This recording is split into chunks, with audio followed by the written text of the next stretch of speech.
Welcome to the MVP Show. Today I'm having a chat with Beth Burrell. She's one of the newer business application MVPs.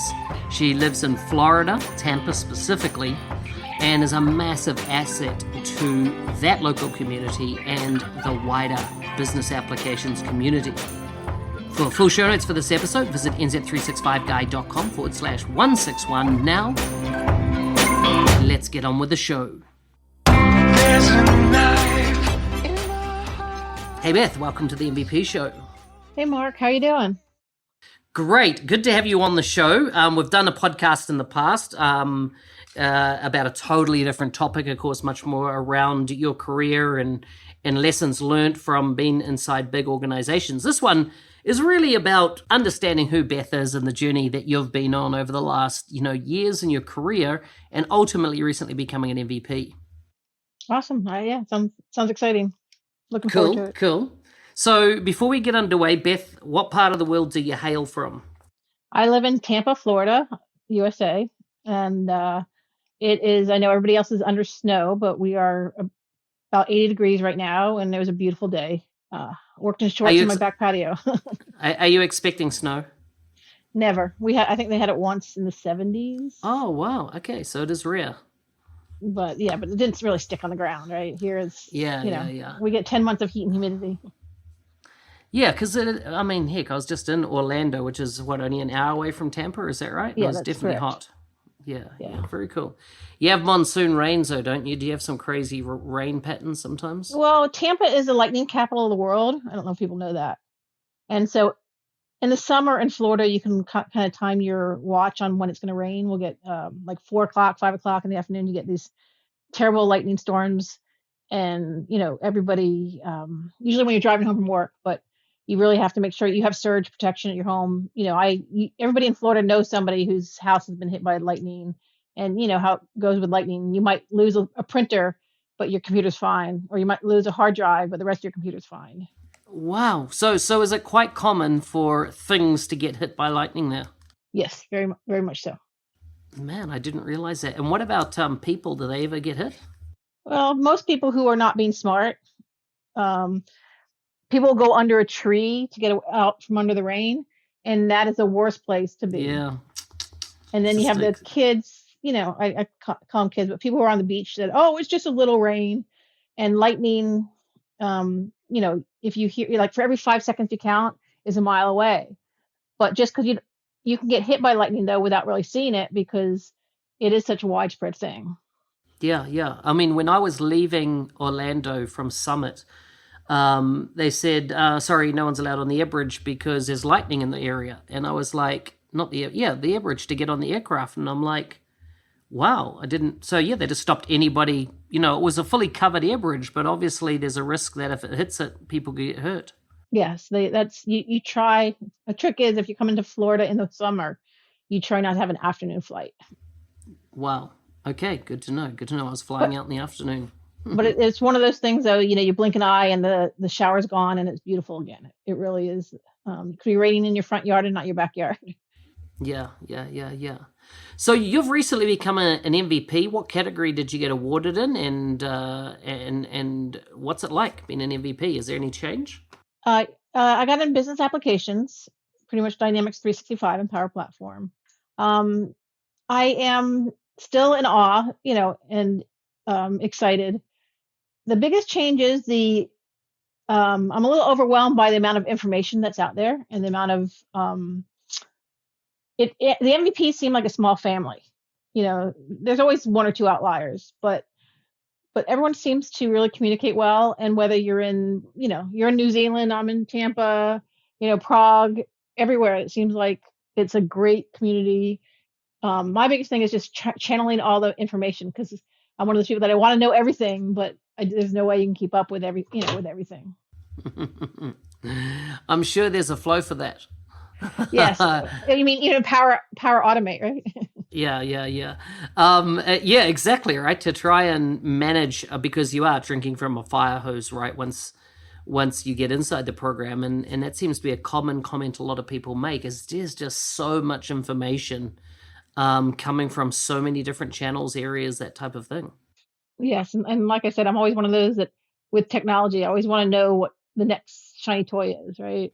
Yeah, And yeah. So tell me, how are you handling it then? How are you handling that constant amount of noise, and really working out what to focus on and what not to? well, one, I have my day job, so it kind of forces me to not, I can play all day long with that stuff. But I am trying to, most customers are not up with Microsoft and the news, latest and greatest. So I'm trying to take a step back and tell myself, okay, I don't need to be the first one to know this. I don't, it's more of a self talk. And there's certain things I like, and there's certain things I don't like. So I'm trying to concentrate on my likes, what really hits me well, and what might affect my customers. Yeah, yeah, yeah. So if you look at the landscape 12 months out, and where do you think you're going to start learning new stuff? As in, for me, it's just been Power App's virtual agent. I've started exploring that, and that's the technology is not new; it's been rebranded, but man, it's some exciting stuff, and where they're going with it. What are you looking at? Well, I'm actually looking at the omni-channel right now myself, but it comes from customer need. We have a customer who's going to need that shortly, and they have very strict security needs. So I'm actually diving into the different, because as you know, there's several pieces to that, and it's nothing we're not familiar with. Like anybody who's worked with a major, whether it's your cell phone or one of your, they all have those kind of omni-channel features. But now I'm looking at it from the back end, so it's kind of fun. So does this plug into the customer integration framework as well? It plugs into the customer service, Dynamics 365 customer service. Sorry, no, isn't there like CIF, CIF? Is it is it the customer integration framework? I'm not sure. Yeah, I know what you're talking about, but I'm not sure exactly. I just know it's an add-in for customer service that actually, you know, um, Channel integration channel framework, not integration. That's what it customer. is. Yes, That's thank what you. it is. Yeah, yeah. Okay, I thank was you. like, I'm Yes. glad I run that through Google, because I knew customer didn't seem to resonate for me. When you said channel now, yes. Okay, that's what I guess it was. There's so many customer insights, customer service insights. So I figured there's something else I didn't know about. Um, No, no, no, no. You're onto it. So Dynamics 365 Channel Integration Framework version 2 came out in October. Yeah. and they're kind of rebranding some of the stuff in there and adding some new features.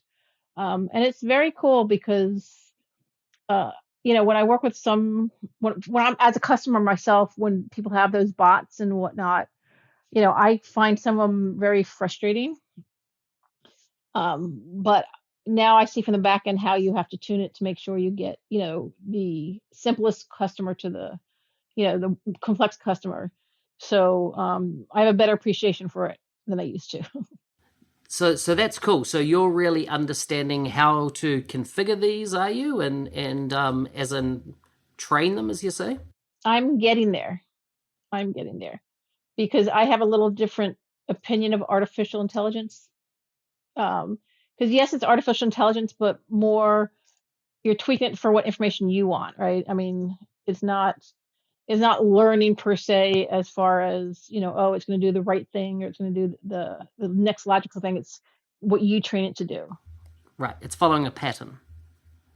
Yeah, yeah. Interesting. So anything else that's got your attention at the moment? I I am just, like I said, I'm drinking from a fire hose. So, I've started doing some flow or power automate.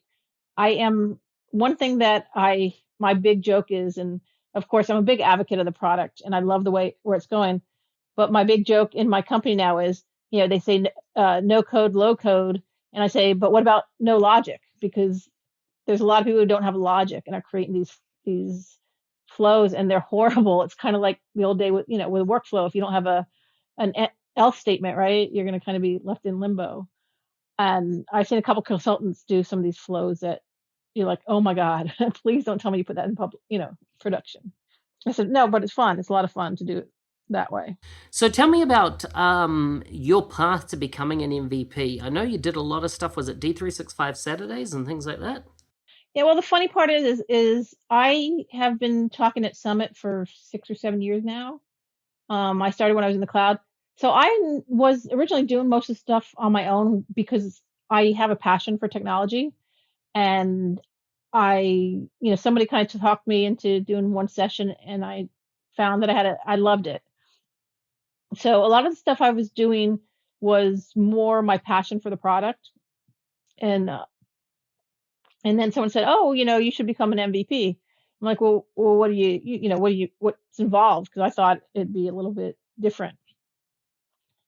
And I was already doing the Dynamics 365 Saturday last year, when it was recommended to me, and you know, once I heard about it and what it is. I mean, I know Chris Cognetta for a long time and some of the MVPs, but I really didn't know what they did to get there, because it's kind of, it's not a trade secret, but you think it's different than what it is.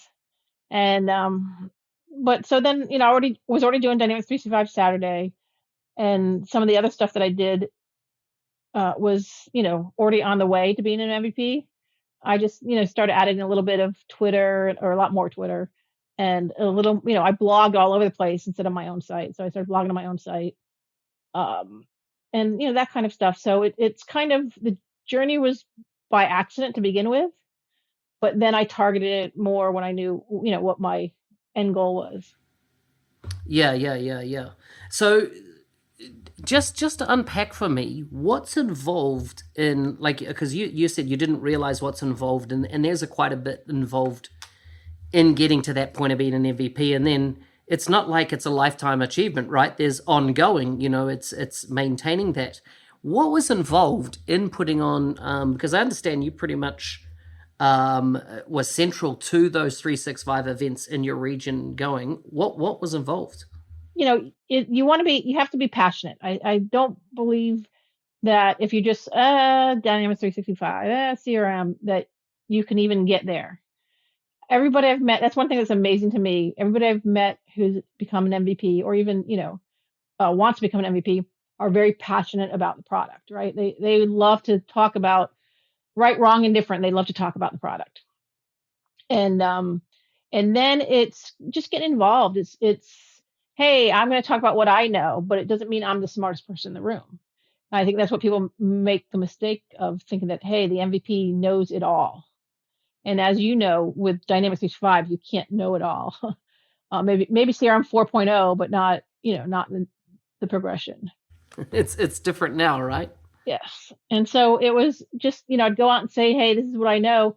Um, and asking other people, hey, what do you know? And asking people to share it, because everybody loves to share. Everybody loves to say, hey, this is the way I did it. And that's the other thing that was amazing to me about Dynamics 365. There's not one way to do it, right? There's no right one way. And so I love to learn the different ways people do it. So I started getting involved, because when you go to these events, right, CRMUG or you learn so much. And, Mark might do it one way, Chris might do it another way, Jim does it another way, but they're all the right answer. And it's kind of like getting in the conversation with managed and unmanaged solutions, right? They can talk for 3 days about it and argue with it. And some people are very passionate about what they want, but in the end, either will work, depending on. Yeah, it depends, right? It's a favorite saying, I think, in IT, right? It depends. But then and the thing is, what I joke around, and someone told me this a long time ago. People who don't succeed at this don't try, because I'm like, when I did like the Dynamics 365 Saturday, I'm like, oh, who am I to do this? Why me? All I did was ask a question: how do I get Dynamics 365 Saturday to Tampa? And somebody said, oh, well, you just need to find a place to present it, get speakers, and get sponsors. Well, as you know, that's a little easier said than done. But I went to Microsoft, and I knew a couple of the Microsoft people, and I said, hey, do you want to help me do this? Because some of them I used to work with, and they were very excited about it. And like I said, the residents keep asking, hey, who wants to speak? I'm a little lucky in Tampa, because we have 5 MVPs within a few miles of each other. Wow. Hang on, who are the 5? But Steve Mordew, which you know well, Chris Cognetta, The Hobbit, Sean Tabor, Scott LaFonte, I didn't realize Lafante was in the same area. Yeah, he's like 5 minutes down the road, and Gotcha, then gotcha, gotcha. myself, right? So, Yeah, yeah. So 5. Fantastic. and the funny part is, we all live in the same part, except for Steve Mordew. We all live really within the same side of town. It's kind of funny. You're all neighbors. In fact, we're meeting on Friday to talk about a hackathon for the next 365 Power Up. I like it. I like it. So are you planning another event then like this in the coming, what, 6 months? Yeah, next February. It's actually February 22nd. Wow. It's not far away. Well, last year I did it in 6 weeks. I mean, last year it was kind of like, okay, January 1st, Mm-hmm. I asked about it, and the next thing you know, it just snowballed. And I did it, I did it in 6 weeks. And I had help from Jim Novak on the sponsoring side and Nice. He's the good. websites. But it came together so nicely because while I was doing it, Ben Vollmer was like, hey, can I come to your event and speak? And so that really, was icing on the cake for me. But we had a sold out show pretty much. We had Tampa's a small office, and we had over 150 people register. Wow, that's awesome. And I had to cap it out at 150 because technically we cannot fit 150 people in the big room. At Microsoft. Yes, at Microsoft. So, and it was just really, like I said, everyone says, oh, you did a lot of work, but I just felt like, all the pieces fell in the right place. Yeah, yeah, yeah, yeah. So tell me, if you were giving advice to other people putting on a 365 Saturday event or a D365 Saturday event or anything, Power Platform Saturday event, what ducks do they need to get in a row to put and make an event like this work well? Well, like I said, I think the three things I said, you need to find a venue, and Microsoft, if they can, more than happy to host it here anyway in Tampa. Mm-hmm. But you have to have someone who's going to sponsor you from Microsoft because you can't be there without a Microsoft person. Right. So you actually need somebody, a Microsoft employee to kind of open the building and represent you or vouch for you for the day right on site. Correct. Mm-hmm, mm-hmm. What else? And then you start asking for speakers. The MVPs, all, if they can get there, are very happy to come and speak. So you first hit the people around you. And then you start putting out on social media, hey, I need speakers. Hey, I need speakers. And if you have the right speakers, the sponsors come. I had sponsors asking me if they could come to Tampa. A lot of it was last minute, but I was doing everything last minute as well. But, like Click Dimensions, they're probably going to sponsor us again this year. But that's, it's a nice investment for them with a decent, amount of attention. We had last year we had Salgari come all the way from Ireland, and they came and spoke, and their session was packed, and they thought it was well worth the money. Yeah, well, they're big into the whole channel integration framework, right? As well, that omni-channel what you started out with. And so again, it just so if you get some good speakers, all you need is one or two, and it kind of comes together. And then you have to decide what topics. Once you get everything for speakers, and I think you probably know this. You get anywhere from hey, workflows to Power Platform to Power BI. So you have to choose. Towards the end, I was getting too many sessions because, like I said, it's a small office. Wow. Tampa. Okay. So you were inundated with content. Yes, I was in it. Yes, and it was it's a good problem to have. And I also wanted to give everybody their sessions. So we actually ended up using a small room as also, but you have to really choose because you don't want someone coming in there and telling you how to use the old interface. And I mean, it's not a horrible thing, but people want the new, right? The new shiny toys. But the other thing that people tend to forget is, use other channels. I have somebody from the Microsoft Team MVP who last year she asked me at the last minute, can I come and speak?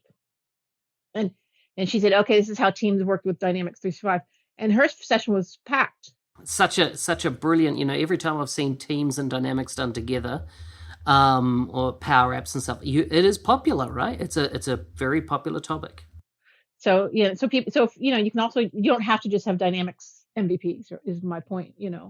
It's used, whether it's a SharePoint Saturday is still very big around town, so you can always hit them up. There's so many people that will want to come and speak. And then the sponsors come, and then it's just getting people to help organize it. That's the hardest part. Having people give their time. because everybody wants to come and speak, and then and then they want to sit in other people's sessions. They don't want to help outside. And that was one of my biggest underestimations was I thought I'd be able to sit in some sessions last year, and I was too busy answering questions and talking to people. So it was a lot of fun. Yeah, yeah. Did you have any like Microsoft Keynote address or anything like that? We had Ben Vollmer. Nice, excellent, great speaker, good guy. Yeah, Yeah, a lot of fun, very funny. And when he asked if he can come and do a field services, that was a year ago when it wasn't as popular as it is today. How could I turn him down? Because he is such a popular speaker. And honestly, I didn't know him that well. I knew the name obviously, but last year, and really as impressive as you see him. He tells you how it is, and that's the way I like to talk to people. yeah, keeps it real, keeps it real. So you've talked about the fire hose of content coming in. What's your sense of community? Has it grown? Do you feel are more connected to the community, or is it just the same, or what are your thoughts? Um, I think I'm more connected to the MVP community, but I think also it's maybe a little less with the average users. And where I'm a little different than I think a lot of MVPs is I love to work with the end user. Summit, the D365 Summit that we just went to in Orlando is actually my favorite conference because I get to see what the real world is doing. And some of those people will tell you how they're doing it and something, I would never think of. And not that the MVPs don't do that as well, but we tend to start looking at the new stuff and stay along the new path. And like I said, the MVP community has really been great. I'm still intimidated by a lot of people. But once you talk to everybody, you realize they all started somewhere. And, like I said, most people are very sharing and giving. And the other cool thing is that there are more opportunities for me to get involved with the community going forward. You got to realize it's been 3 months, right, since I've been MVP. So I haven't got as involved as I want to. And I will keep getting involved. It's just the stupid job gets in the way. Got to pay the how do bills. you, how do you make sure you take downtime though? Right, there's a risk that you could getting into the program, you can get to the cycle of creating content and making sure you meet your contributions. How do you make sure you balance work and life? That is a very good question. That is very hard for me. Um, I just actually went through that. It was easy before I became an MVP because I have a son who I would go to his football games, and you forget to get up and breathe, as you know, sometimes when you're at a computer. But now that he's a little older and does not want anything to do with mom, I have to remind myself, okay, I need to go out to dinner. I need to go out to lunch. Um, I'm taking a week off for Thanksgiving to visit my family, and honestly, I don't know that I'll bring my computer. I haven't just totally decided that, but I'm trying to. Okay, let's be disconnected for a week. Awesome, awesome, awesome. That is so cool. You've well, we've already chewed through our allotted time, but I do love to end with some quick fire questions. So, are you ready for them? I am. What are you most looking forward to in the next 10 years? Retirement.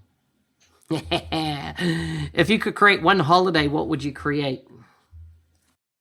I like a Halloween type holiday where you don't have to give gifts. It's not expected to give gifts, and you just get together with family and friends and have fun. Just the gifts kind of added pressure.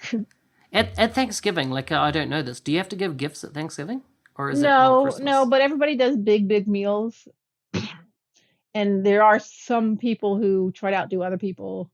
And then if you're married, you go to your in-laws, you go to your Yeah, parents. It's always a big, exactly, you know. exactly. What's the best compliment you've ever received? The best compliment I ever received was someone I worked with 10 years ago, maybe 15 years ago. He told me how I changed his life because I guess I helped, he was having some problems and I helped him out. And in his mind, I saved his job and I saved, put him he's a programmer now that I put him on the path that he's on now. That is so cool. Such a good, and like the fact that it stuck with you for so long, it's awesome. What was the last foreign country you visited? Last foreign country, Mexico, on a cruise. Would you rather save money or save time? Hmm, that's a hard one. Time. Mm-hmm. What was your first job? I worked at a bakery when I was 13, How old are kids allowed to start working in America? 16 usually, but there are some rules. Yeah, yeah. In the old days, it was kind of like as soon as you could work, you're working, right? But nowadays, there are rules right around it. Yeah, Well, and some very people will cool. pay you under the table. They call it paying under the Yeah, table. They'll give you cash. I don't have to worry about the bakery. They're probably not in business anymore, but it's been a long time since I've been 13. But it was nice because I worked, Saturday and Sundays, and it was busy and a little money in your pocket. yeah. Beth, it's been great talking to you. Are you on social media or do you have a blog that people can go check out? Yes, I'm on Twitter at bcohen26, and my blog is bethb-d365.com.